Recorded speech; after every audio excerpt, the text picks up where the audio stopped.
No niin, se on Juha Ovikoodista morjensta. Ja aiheena meillä on tällä kertaa vuokravakuus.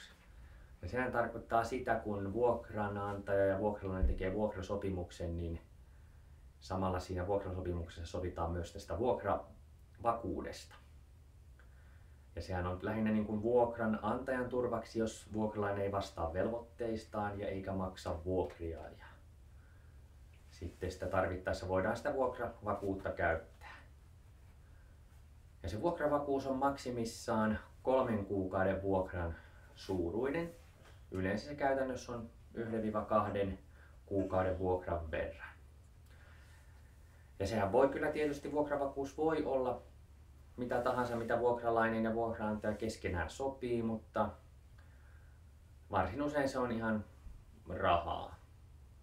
Joskus vuokralainen antaa sen vuokranantajalle ihan suoraan käteen, mutta selkeintä on ehkä ja yleisintä nykypäivänä, että avataan tämmöinen vuokravakuustili.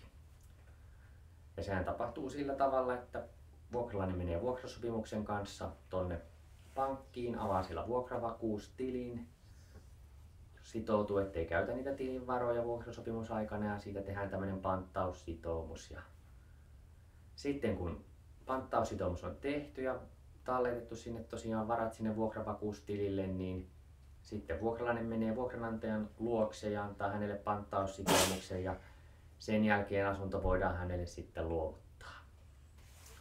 Ja kun vuokrasuhde sitten päättyy, niin sitten vuokranantajan on viipymättä palautettava vuokravakuus vuokralaiselle, jos ei ole mitään ihmeellistä sattunut ja vuokralainen on täyttänyt kaikki velvollisuutensa sitten vuokranantajaa kohtaan. Sellainen on vuokravakuus ja siitä voit lisää lukea tästä jutusta, mikä tässä videon alla jatkuu.